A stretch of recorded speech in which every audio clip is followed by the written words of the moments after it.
ఈ మీడియా ముఖం ద్వారా ఈ మీడియా ప్రెస్ మీట్ ద్వారా నేను మీకు ఒక హెచ్చరిక జారీ చేస్తుండా. ఇక మీదటి నుంచి నా జోలికి కానీ నా కుటుంబం జోలికి కానీ వస్తే ఎవరిని వదిలే పరిస్థితి ఉండదు, ఎంత దూరమైనా పోయే పరిస్థితి ఉంటుంది. ఇవన్నీ కూడా మీరు తలకాయలు పెట్టుకొని మసులుకోవాల్సిందిగా కోరుతాండా.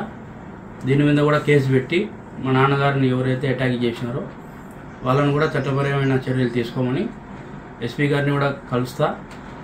అంతేకాకుండా నా కుటుంబానికి మా నాన్నగారికి కూడా భద్రత కల్పించాలని కోరుతాను.